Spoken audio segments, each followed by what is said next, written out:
그 빅터 프랭클이라는 사람이 쓴 죽음의 포로 수용소라는 책을 혹시 읽어보신 분이 계실 거라고 생각이 됩니다. 2차 세계대전 당시에 그 폴란드에 있었던 최대 규모의 수용소였던 우리가 잘 알고 있는 아우슈비츠 수용소에 관한 이야기입니다. 약 5년간 400만 명이 죽어나갔는데요. 그 중에 3분의 2가 이 빅터 프랭클 같은 유대인들이었습니다. 그곳에서는 일주일에 한 번씩 대략적인 건강검진이 이루어졌는데 얼굴빛에 핏빛이 없거나 약해 보이거나 병들어 보이는 사람들은 무조건 바로 가스실이나 생체 실험실로 가게 되는 그런 현실들이 날마다 그곳에 있었습니다. 이 빅터 프랭클이 지쳐있던 어느 날 옆에 있는 동료가 지쳐있는 이 프랭클에게 이 수용소 뒷뜰에 한번 가보자는 제안을 했습니다. 피곤하고 힘들었지만 동료를 따라서 그 뒷뜰에 갔을 때 프랭클의 눈에 들어온 충격적인 장면이 있었습니다. 다른 것이 아니라 해지는 그 석양의 아름다운 빛이었습니다. 매일 수많은 사람들이 죽어나가고 언제 죽을지 모르는 이 참혹한 현실 속에서도 여전히 세상 속에 살아갈 만한 소망의 빛 같은 이 자연의 존재의 아름다움이 있다는 사실이 이 빅터 프랭클로 하여금 다시금 살아야 될 의미들을 스스로에게 부여하는 그런 계기가 되었다고 합니다. 그래서 결국 프랭클 끝까지 살아남는 생존자가 되었다는 것이죠. 이것을 통해 나온 치료법이 바로 로고테라피라고 하는 의미요법입니다. 하지만 반대로 삶을 의지하는 지탱하는 의미와 힘을 잃게 되었을 때 그것은 삶의 결과에 아주 직접적인 영향을 미치게 된다는 사실도 있습니다. 실제로 이 시대에 그 아우슈비츠 수용소 당시에 이번 크리스마스 때 연합군이 올 것이다. 연합군이 우리를 구해낼 것이다. 라는 소문이 돌았습니다. 사람들은 생기를 띠기 시작했고 삶에 들떠있었고 삶의 의지가 일어나기 시작했습니다. 하지만 연합군은 오지 않았죠. 그리고 그 사실이 헛소문이라는 사실이 알려진 직후 이 아우슈비츠 수용소에서 죽어나가는 사람들의 수가 급격히 늘었습니다. 많은 사람들이 희망을 잃었기 때문이었습니다. 질병이 있었지만 지탱할 힘이 있었던 사람들이 죽어나가고 건강했던 사람들이 질병을 감염되어 죽어나가기도 했습니다. 희망이 삶을 유지할 의미와 힘이 끊긴 것이죠. 우리가 알 수 있는 사실이 저는 한 가지가 있다고 생각이 됩니다. 사람에게는 이 고통의 현실을 이겨낼 강한 힘이 우리의 존재적으로 필요하다는 것입니다. 저는 사실 오늘 말씀을 준비하면서 오늘 오게 될 성도들의 삶을 다시 한번 묵상해 보게 되었습니다. 남자 성도들, 한 가정의 가장으로서 살아갈 삶의 무게감, 이 끝없는 치열한 경쟁 사회 속에서 살아남고자 하는 이 남자들의 무거운 삶의 현실, 때로는 아빠로 때로는 남편으로 살아가는 여러분들의 삶이 얼마나 그 지침과 소진함이 있을까. 여자 성도들도 있습니다. 여자 성도들, 특히 여자 성도들이 남자 성도들보다 갖는 무게감이 있다면 가정이 아닐까 싶어요. 물론 남자들도 가정에 대한 자녀들에 대한 책임이 있지만 여자들이 갖고 있는 가정 혹은 자녀들에 대한 삶의 무게감은 더 클 거라고 생각이 됩니다. 게다가 또 일까지 하시죠.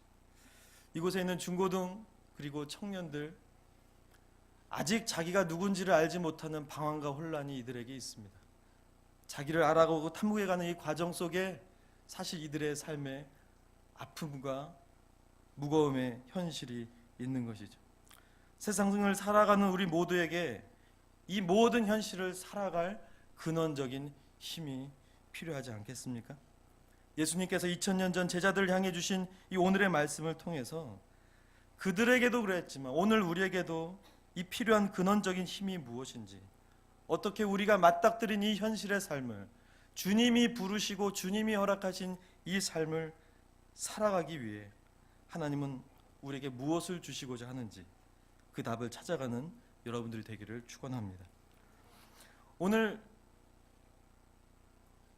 이 인생의 부름받은 삶을 살아가기 위한 근원적인 능력에 대하여 주님이 말씀하시기 전에 주님이 우리에게 가르쳐주고 계신 것은 그리스도인의 삶의 목적이 무엇인지를 먼저 가르쳐 주십니다. 오늘 1절부터 3절에 보면 예수님께서 가르치시고 보이신 일들에 대해서 말씀합니다. 예수님이 이 땅에 오셔서 공생애를 시작하시면서, 그리고 예수님이 부활하신 이후에 부활의 몸을 입고도 제자들에게 꾸준하고 지속적으로 계속해서 말씀하신 한 가지가 있습니다. 바로 하나님의 나라에 대한 것이었습니다. 기승전 하나님의 나라였습니다. 예수님께서 지금까지 가르치신 것들을 사람들이 믿지 않았지만 지금은 부활의 몸을 가지고 예수님께서 하셨던 그 중요한 포커스가 이 하나님의 나라인 것을 다시 말씀해 주셨던 것이죠. 누가복음에 보면 예수님께서 사셨던 삶에 대한 간략한 표현이 어떻게 나오냐면, 예수님이 성령의 충만을 덧입으시고 광야의 시험을 이겼던 것이 그 장면에 나옵니다. 그리고 나서 이 성령의 능력으로 예수님께서 지속적으로 하셨던 일이 하나님의 나라가 이 땅에 임하게 하는 일이었고, 그것을 예수님은 공생애 동안 확장시켜 가셨습니다. 그리고 오늘 부활의 몸으로 예수님이 또다시 제자들에게 하나님의 나라에 대해 말씀하신 이유가 있다면, 예수님의 빅픽처는 아주 분명했다는 것이죠. 예수님이 제자들에게 요청하고 있는, 그들이 인생의 목적으로 삼아야 될 것은 한 가지라는 것입니다. 그들도 예수님처럼 성령의 능력을 덧입고 이 땅에 다가오는 수많은 믿음의 유혹과 시험들을 성령의 능력으로 이겨서 이 땅의 모든 삶의 영역에 하나님의 나라가 임하는 일에 너희의 인생과 삶을 살아야 한다라고 가르쳐주고 계신 것이죠. 그리스도인 삶의 목적을 아주 간단히 요약한 것입니다. 이 내용을 다시 정리한 것이 오늘 사도행전 1장 8절의 말씀입니다. 한번 외워볼까요? 오직 시작. 오직 성령이 너희에게 임하시면 너희가 권능을 받고 예루살렘과 유대와 사마리아와 땅끝까지 내 증인이 되리라 하시니라. 아멘. 무슨 말씀입니까? 이 하나님의 나라가 예루살렘뿐 아니라 모든 세상에 임하기 위하여 무엇을 덧입고요? 성령의 권능을 받고 하나님의 나라가 모든 삶의 영역에 이루어지는 일이 일어날 수 있도록 증인이 되라고 말씀하신 것입니다. 이것이 모든 그리스도인의 인생의 목적이어야 합니다. 우리 사랑하는 청년들, 혹시 아직도 인생의 목적이 무엇인지 몰라 헤매고 있는 분들 계십니까? 사도행전 1장 8절 한 100번 읽어보시면 내 삶의 방향이 어디를 향해 가야 될지 명확해질 것입니다. 다만 직업이 달라지겠죠. 여러분들의 강점과 은사를 하나님이 사용하시겠죠. 여러분들에게 있는 것을 통해 하나님이 이루시고자 하는 일이 바로 하나님의 나라가 온 세상에 전파되는 것입니다.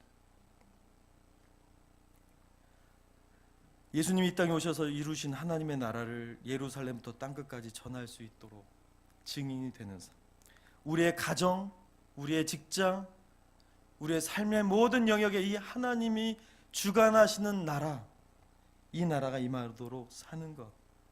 근데 여러분, 이 삶이 쉬운가요? 이 삶이 살만하신가요?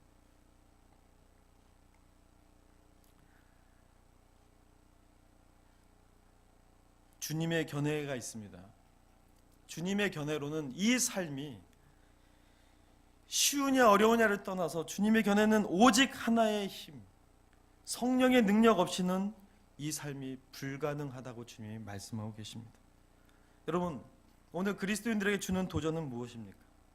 열심히 사는 것, 열심히 일하고 승진하고 돈 벌고 자기의 목표를 어느 정도 이루어가는 그 삶, 그게 나쁘다고 말할 수 있지 않습니다. 나쁜 것이 아닙니다. 그러나 그리스도인의 삶은 오늘 주님이 부여하신 이 목적을 통한 하나님의 의미와 가치를 경험하지 않으면 우리의 삶을 살게 하는 삶의 의미와 이 근본적인 동력이 우리의 삶 속에 있지 않다는 거예요. 공부 열심히 해서 좋은 대학 가서 인생의 유리한 곳에 유리한 고지를 점령하는 것, 그건 나쁜 것 아닙니다. 그러나 그 너머에 오늘 주님이 말씀하신 이 그리스도인의 목적이 존재하고 있냐고 하는 거예요. 아무리 자녀가 잘 되어도 내 삶에 전부를 걸고 살아갈 예수님이 가르쳐 주신 이 인생의 목적과 가치와 의미가 오늘 내 삶에 존재하지 않는다면 우리는 인생을 살아도 허무와 공허 그리고 그닥 자랑할 만한 인생은 되지 못할 것입니다. 그 의미가 그 삶의 이유와 가치가 그리스도인들의 무엇이죠? 여전히 하나님의 나라인 것이죠. 하나님이 주인 되시고 그분의 법과 원칙이 믿음으로 다스려지고 하나님이 목적하신 모든 인간에게 임하여야 할 구원과 회복이 이루어져 가는 일에 우리 모든 삶의 영역이 그곳을 향하여 있는 것입니다. 그곳을 향해 걸어가는 걸음의 현재적인 실제가 오늘 우리에게 있는 것이죠. 그게 하나님의 나라죠. 문제는 이 나라는 성령의 능력 없이 불가능하다는 겁니다. 가끔 엄마들이 착각하는 것이 있다고 생각이 됩니다. 엄마들의 나라 한 번에 이룰 수 있습니다. 그죠? 엄카를 자녀들에게 주면 한 번에 엄마 나라 되죠. 엄카가 아직 뭔지 모르겠어요. 엄마 카드요. 엄마 카드. 아카 날리고 엄카 날리면 그날은 엄마의 나라, 아빠의 나라가 될 수 있습니다. 게임의 문을 열어주고 자녀들이 원하는 무언가를 열어줘서 그 한순간 엄마가 원하고 아빠가 원하고 때로는 윽박지르고 때로는 혼내고 야단쳐서 한순간은 엄마 아빠가 원하는 그들의 나라가 될 수는 있겠지만 사랑하는 부모님도 우리가 처절하게 깨닫지 않습니까? 사랑하는 우리 자녀들이 그들의 심령에 정말 살아계신 하나님이 그들의 심령 가운데 주인이 되시는 그 하나님 나라의 실제 우리의 힘으로 될 수 있는 것이 아닙니다.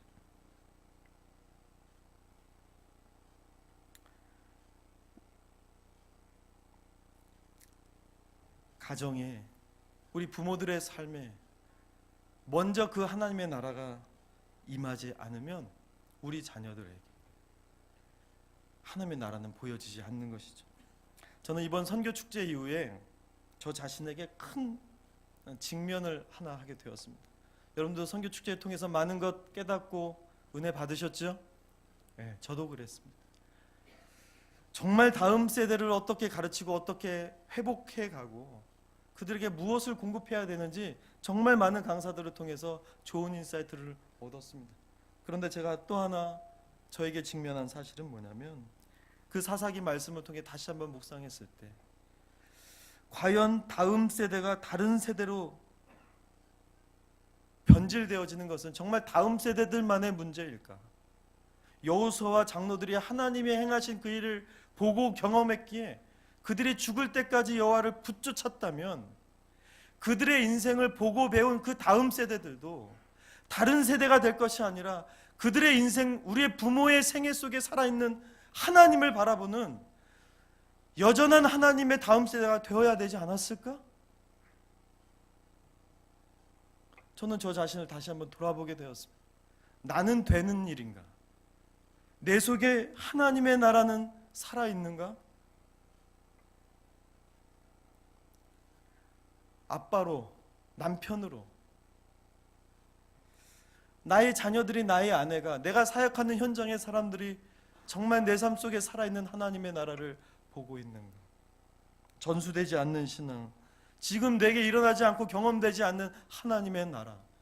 비록 남편들의 삶, 아내들의 삶, 청소년들의 삶이 녹록지 않다 하더라도 오늘 하나님께서 허락하신 이 성령의 권능을 덧입어 살아낼 이 하나님 나라의 실제가 우리에게 존재하지 않는다면 다음 세대를 아무리 많이 가르치고 좋은 것을 먹여준들 과연 그들에게 보여지고 만져질 하나님의 나라의 유산이 있어질까? 저는 하루에도 수십 번 남편으로 아빠로 저를 좌절 그리고 낭망한 마음을 갖기도 합니다. 아이들을 제가 어떻게 할 수가 없더라고요. 아이들의 인생을 제 힘으로 뭔가를 해줄 수 있는 것이 하나도 없더라고요. 갑자기 또 울컥해지는데 소리 질러야 되고 화내야 되고 뭐 집어던지지 않으려고 막 손을 부르르 떨어야 되고 나는 아내의 마음을 정말 이해하는 남편인가? 아내의 눈물을 이해하고 있는가? 내 사역의 현장에 나는 사람을 정말 존귀 여길 줄 아는 그런 사람인가? 그러나 저는 정말 많이 제 삶 속에 하나님의 나라를 볼 수 없어 저는 자주 낭망하고 좌절합니다. 오늘 주님이 말씀하신 이 성령의 근원적 능력 없이 우리는 우리 속에 허락하시고 우리 속에 살아내야 될 하나님의 나라를 이룰 수 없다는 주님의 말씀 앞에 다시 제 모든 초점을 세워가 보게 됩니다. 올 여름 저는 제가 속한 CCC라는 단체에서 제주 선교대회를 합니다. 제주 교회가 저희 단체를 초대해서 제주 교회계에 좀 다시금 회복되고 일어나야 될 영적인 회복을 요청해서 제주 선교대회가 연합으로 이루어지게 되었습니다. 8,000명의 대학생들이 갑니다. 여러분 아실지 모르겠지만 제주는 그 제주 4.3 사건이라는 70년 전에 일어났던 일, 그러나 해석할 수도 조명할 수도 옳고 그름을 따질 수도 없었던 이 침묵의 시간 동안 그 땅은 정말 많이 병들고 아팠더라고요.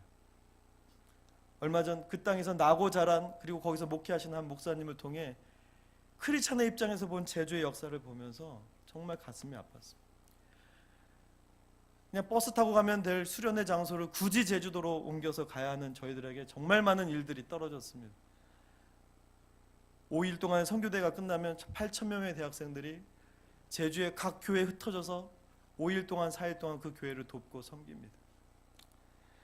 막상 가보았더니 우리를 초대했지만 그 교회들은 제주시 서귀포시에 있는 큰 교회 빼고는 우리를 먹여줄 곳도 재워줄 곳도 없습니다. 때로는 텐트에서도 자야 하고 샤워실도 없고 화장실도 하나밖에 없는 곳을 20명, 30명이 자고 살아야 합니다. 그런 것이 문제가 아니었습니다. 저희 한 250명이 가는 인천지구에서 9개의 교회가 연결이 돼서 교회를 답사하고 얘기할 때 돈이 많이 들었습니다. 근데 돈 문제도 아니었습니다. 행정적인 문제도 아니에요. 뭐 하면 맨날 없고 이랬다 저랬다 막 하루에도 수없이 바뀌는 것 때문에 짜증이 나기도 했습니다. 근데 그것도 문제가 아니었습니다.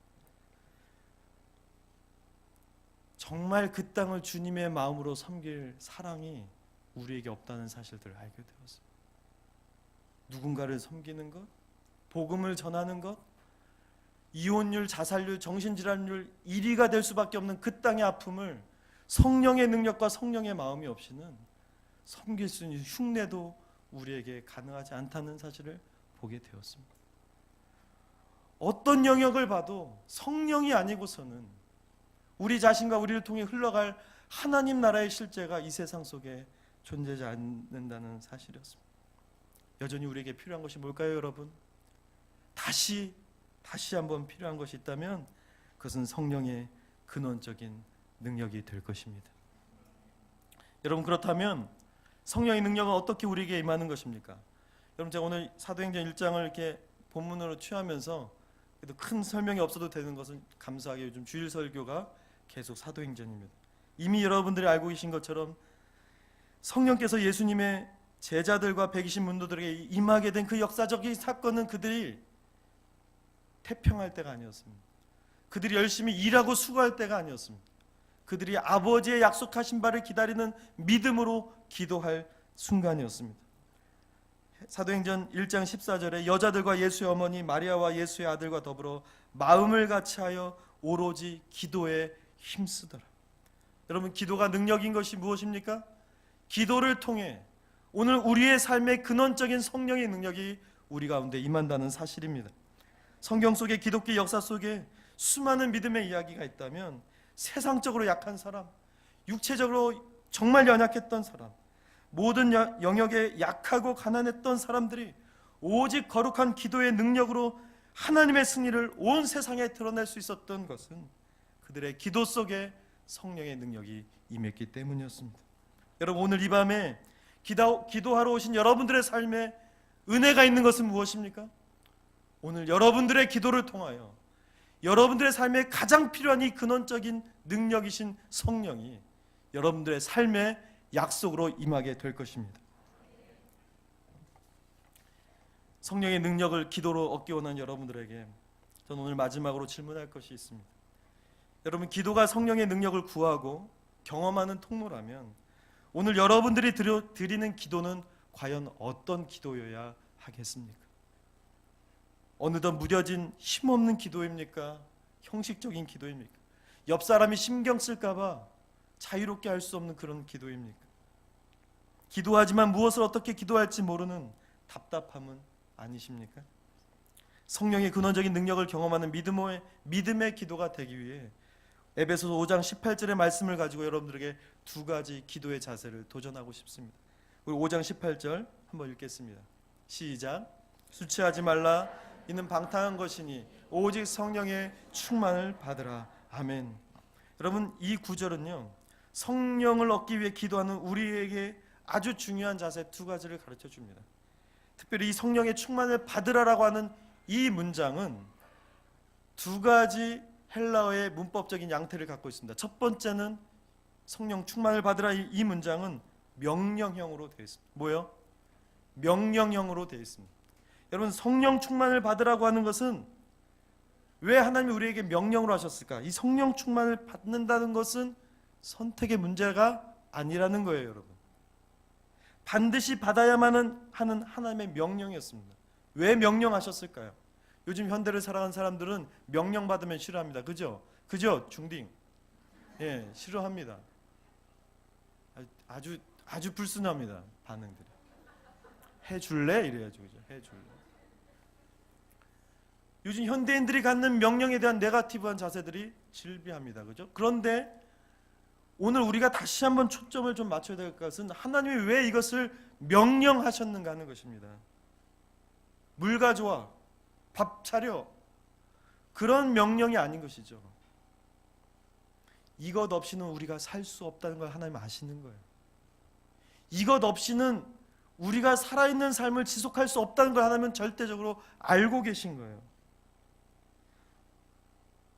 우리를 참된 승리의 사람이 되기 위해 사실은 우리에게 있어야 이것을 간절하게 부탁한 하나님의 마음이 명령으로 우리에게 주어진 것이 아니겠습니까?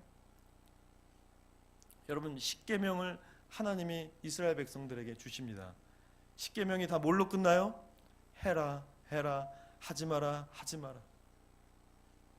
근데 여러분, 해야 되고 하지 말아야 되는 그 단순한 명령, 마치 압박, 갑질하는 어떤 인상 잘못된 트라우마들 우리에게 찾아올 수 있을 만큼 이 부정적인 영향을 주는 이 명령을 하나님이 하시면서 이스라엘 백성들에게 뭐라고 말씀하는지 아십니까? 너희를 구원하여 낸 나 여호와가 말하기를, 이렇게 말씀하세요. 해라 해라, 말하라 말하라, 그 단순한 명령을 그냥 인간들에게 주신 것이 아니라 이 명령을 주신 이유는 이스라엘 백성들을 살려내셨고 살려내기를 원하셨고 앞으로도 그들의 인생을 영원히 구원으로 인도하실 그 선하고 아름다운 계획과 뜻이 갖고 계신 그 하나님께서 인간에게 주신 선물이 명령으로 오늘 우리에게 전달되었다는 사실입니다. 여러분, 순종하시겠습니까?